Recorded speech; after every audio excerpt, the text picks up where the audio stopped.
천국의 신비. 천상의 아름다움을 그 무엇에 비할 수 있겠는가? 성부와 성자와 성령의 은총이 충만한 이곳의 아름다움. 성삼위일체의 영광이 온 만물에 가득 넘쳐 흐르는 천상의 아름다움을 감히 내가 말할 자격이나 있을까? 세상의 모든 사물을 주관하시며 무로부터 유를 창조하신 하느님, 지구하시며 높으신 그의 영광이 지금 온 누리를 밝게 비추며 온갖 만물에 넘쳐 흐르고 있다. 나는 그 영광의 빛이 넘쳐 흐르는 천상에 와 있었다. 망각의 동물인 인간에겐 시간이 지나면 모든 기억들이 희미해지는 것은 당연한 일이다. 그러나 나는 결코 이곳의 아름다움을 영원히 잊지 못할 것이다.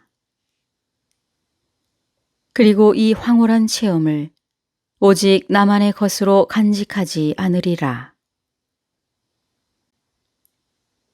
비록 부족할지라도 보다 많은 사람들에게 내가 보고 느낀 이곳의 거룩함과 성스러움을 전하며 그들에게도 천국을 체험하게 하리라.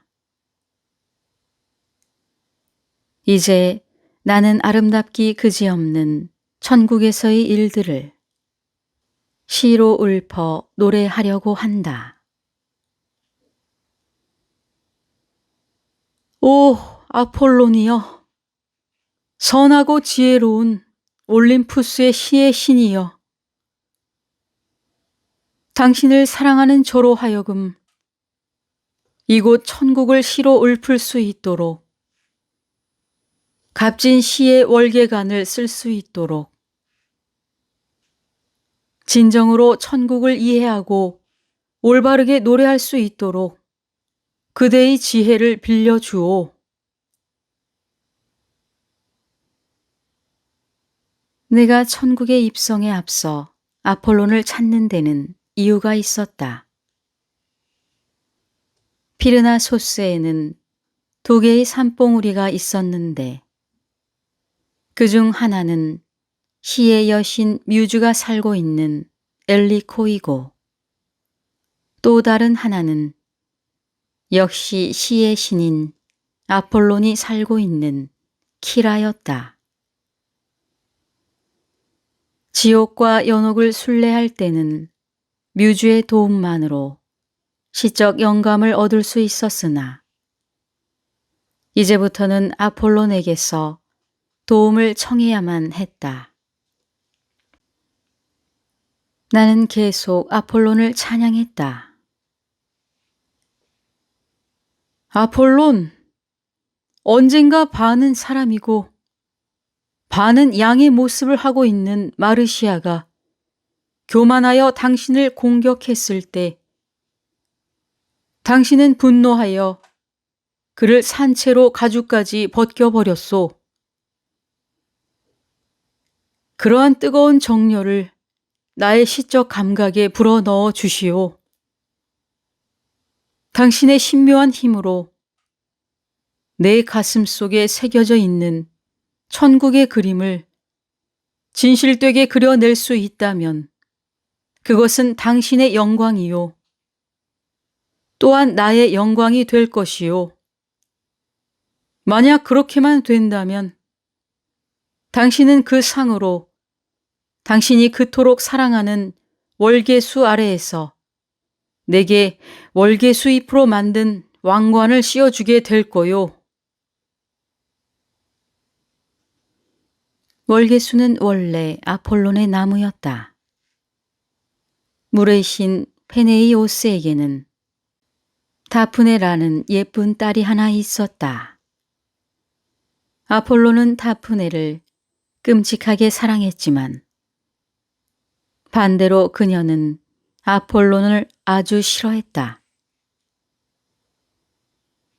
어느 날 길에서 다프네와 마주친 아폴로는 그녀의 뒤를 쫓아갔다. 아폴론에게 거의 잡히게 되었을 때 다프네는 간절히 기도하여 월계수로 변해버렸다. 아폴로는 가슴을 치며 후회했지만 그녀에 대한 사랑은 변함이 없었다.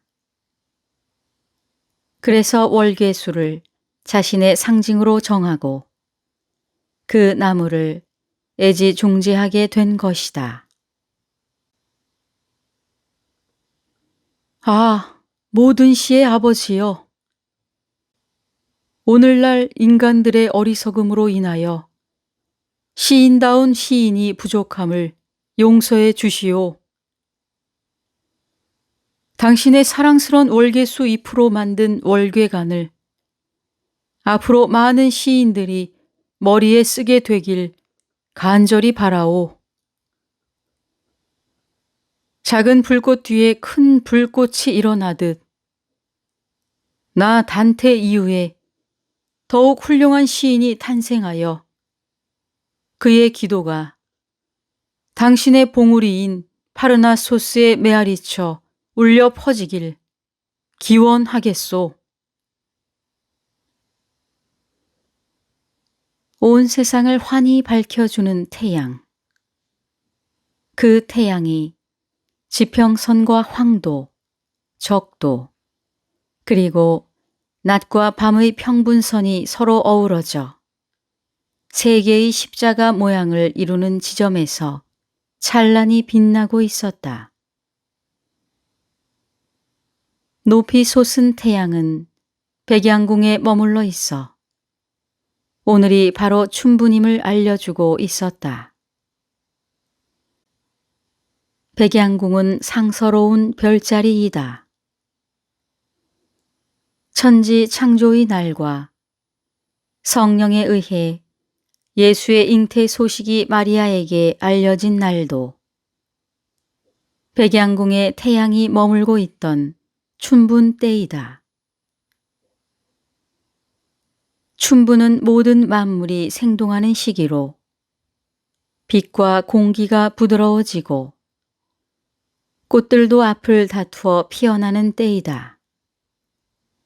더구나 지금은 하늘의 삼덕인 새 십자가와 지상의 사덕인 지평선, 황도, 적도, 평분선이 서로 연결되는 지점에서 태양이 치솟았으니 어찌 좋은 일이 일어나지 않겠는가.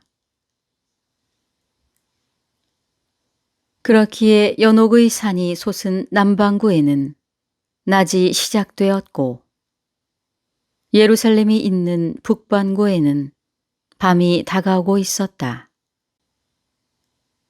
그리고 이곳 지상 낙원은 바야흐로 정오를 알리고 있었다. 베아트리체는 똑바로 서서 태양을 뚫어지게 바라보고 있었다. 아마 독수리의 날카로운 눈이라도 그처럼 냉철하고 차갑지는 않았을 것이다. 그녀의 모습에서 나는 낯선 객지에서 집으로 돌아가고 싶어하는 나그네의 모습을 연상할 수 있었다. 그녀의 모습은 나의 눈을 통하여 머릿속 가득 자리 잡았다. 나는 경외감에 젖어 자신도 모르는 사이에 그녀와 똑같은 행동을 취하였다. 나도 그녀와 같이 태양을 정면으로 바라본 것이다. 만약 지상에서였다면 당장 눈이 멀었을 것이다. 그러나 이곳은 인류를 위해 하느님께서 만들어 놓으신 에덴의 땅이기에 그것이 가능했다. 내가 태양을 바라본 것은 그리 긴 시간이 아니었다. 불가마에서 시뻘겋게 끓던 무쇠가 이제 막 밖으로 쏟아져 나온 것처럼 이글거리는 태양의 주위에서 불꽃이 튀는 것이 보였다. 이때 갑자기 한낮의 빛이 강렬해지는 느낌을 받았다. 마치 전능하신 신이 또 하나의 태양을 만들어 놓은 것 같은 느낌이었다. 빛과 함께 어디선가 신비스러운 소리도 흘러나오고 있었다.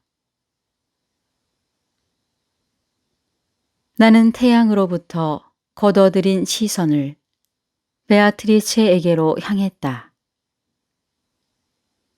그녀는 지구 주위를 맴돌고 있는 모든 천체를 응시하는 듯했다.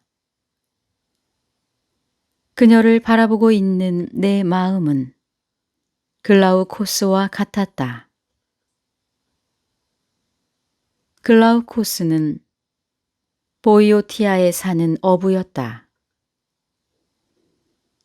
어느 날 그는 물고기를 잡아 풀밭에 두었는데 신기하게도 물고기들이 그곳의 풀을 뜯어먹는 것이었다. 풀을 뜯어먹고 기운을 차린 물고기들은 몸을 뒤틀어 다시 바닷속으로 뛰어 들어갔다. 글라우코스는 의아하게 여기고 자신도 풀밭의 풀을 뜯어먹어 보았다. 그러자 가슴 속으로부터 바다에 대한 그리움이 솟구쳤다. 그는 충동을 못 이겨 바다로 뛰어들었고 결국 바다의 신이 되었다. 바다에 대한 그리움이 절절했던 글라우코스의 마음처럼 지금의 나도 영원한 동경의 시선으로 베아트리체를 바라본 것이다. 토마스 아퀴나스는 일찍이 사람의 초능력은 말로써 설명될 수 없는 것이라 했다.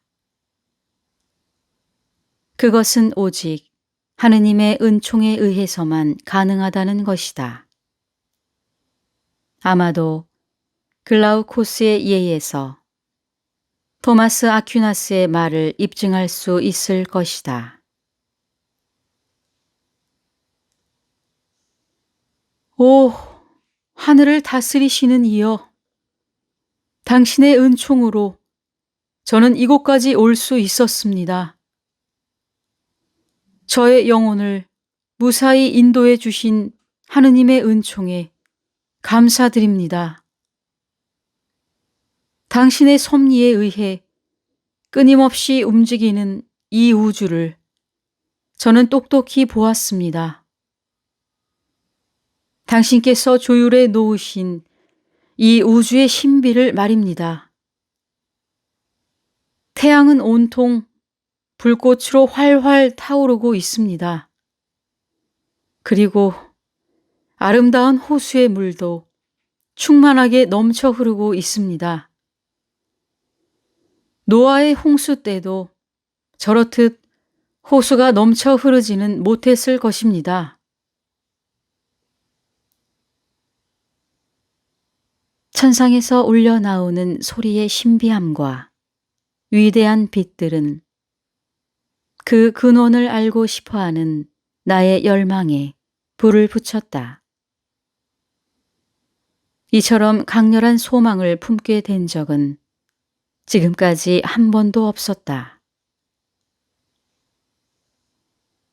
베아트리체는 나를 향해 고개를 돌리더니 부드럽게 미소 지었다. 아마도 나의 마음속을 훤히 꿰뚫어 보는 듯하였다. 그녀는 걷잡을 수 없이 격동하는 나의 마음을 진정시키기 위하여 내가 질문하기도 전에 먼저 입을 열었다.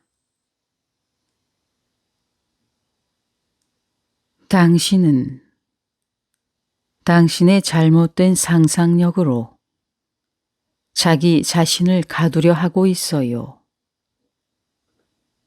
그런 공상만 떨쳐버린다면 예전같이 잘 볼 수 있을 텐데 당신은 스스로 자신의 눈을 가리고 있는 꼴이에요.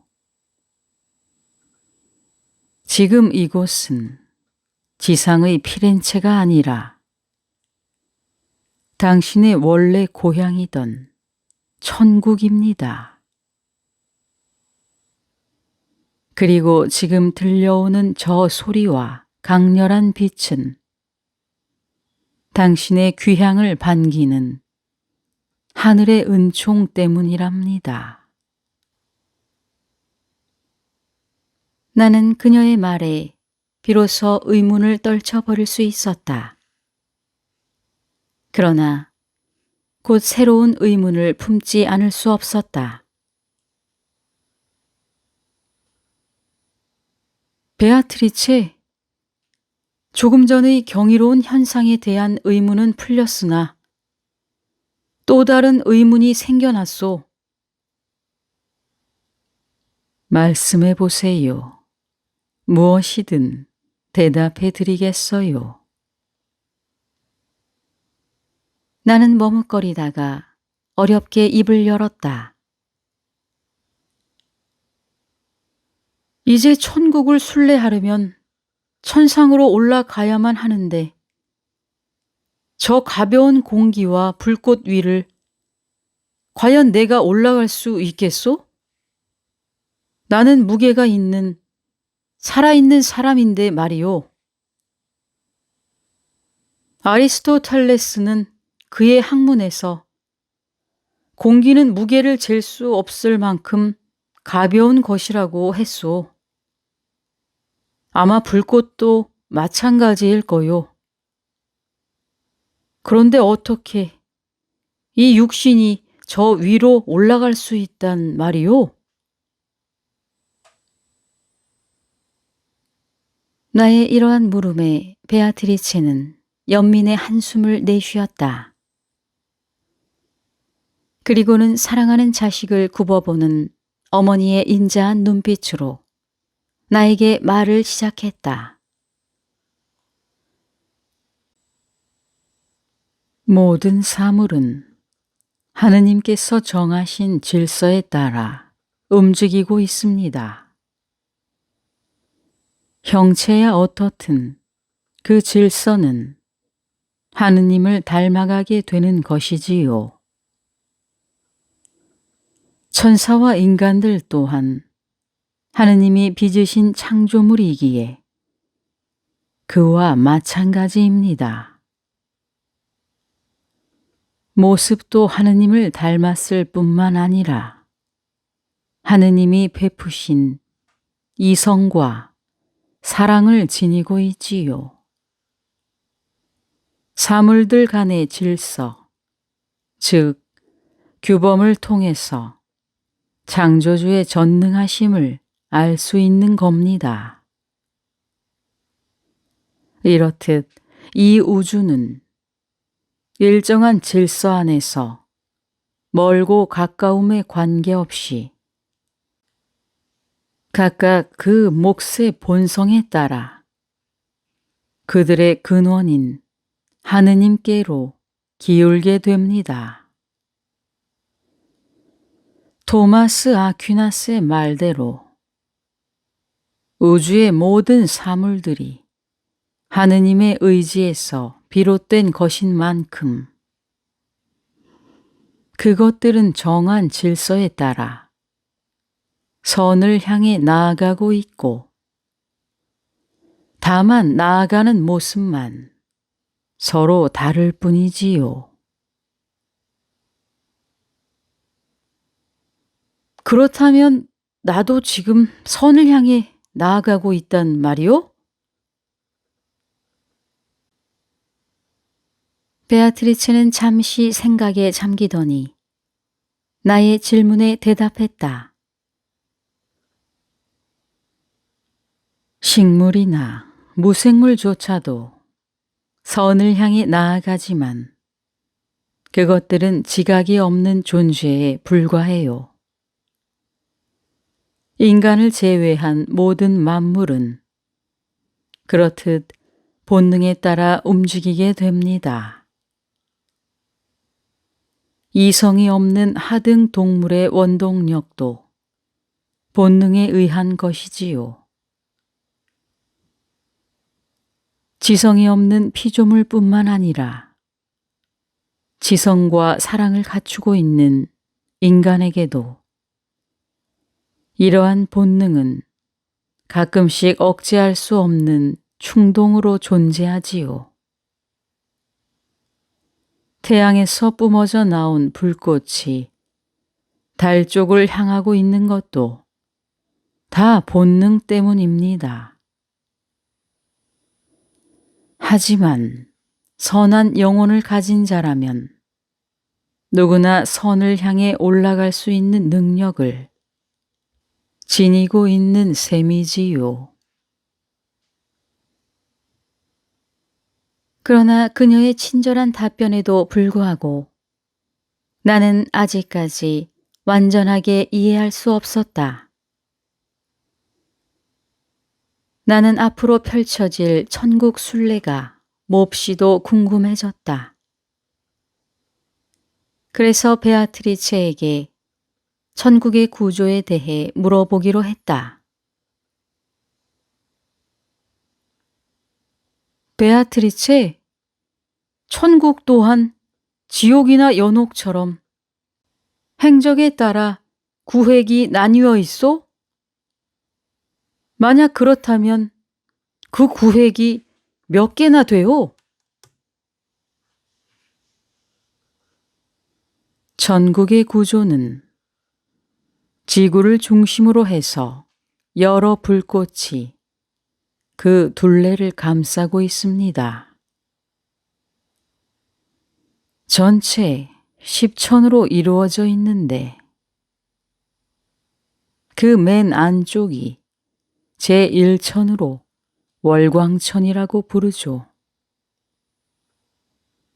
제2천은 수성천, 제3천은 금성천, 제4천은 태양천, 제5천은 화성천, 제6천은 목성천, 제7천은 토성천, 제8천은 항성천, 제9천은 원동천, 제10천이 바로 지고천이지요.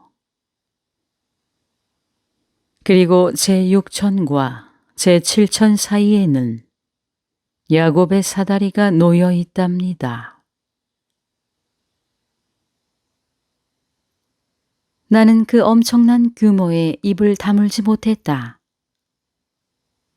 광대한 그 우주에 질서와 조화를 부여하신 하느님의 섭리는 정말 놀라운 것이었다. 베아트리체는 계속 말을 이었다. 제9천, 즉 원동천은 맨 끝에서 가장 빠르게 돌고 있는데 그 이유는 하늘을 안으로 감싸고 있는 제10천에서 힘을 받고 있기 때문이지요. 그렇다면 맨 마지막의 지고천은 어떤 곳이요? 나는 이미 천국에 입성하여 순례를 하고 있는 사람처럼 이야기에 몰입되어 있었다. 제10천인 지고천은 언제나 고요하고 정숙한 곳입니다. 공간을 초월하여 오직 영원한 빛과 사랑 속에 하느님의 옥좌가 마련되어 있는 곳이지요. 이제 기쁨으로 충만한 운명의 관역을 향하여 방금 시위를 떠난 화살과도 같은 힘이 우리를 복된 그곳으로 실어갈 것입니다. 과연 내가 그곳까지 갈 수 있을 것이라 생각하오?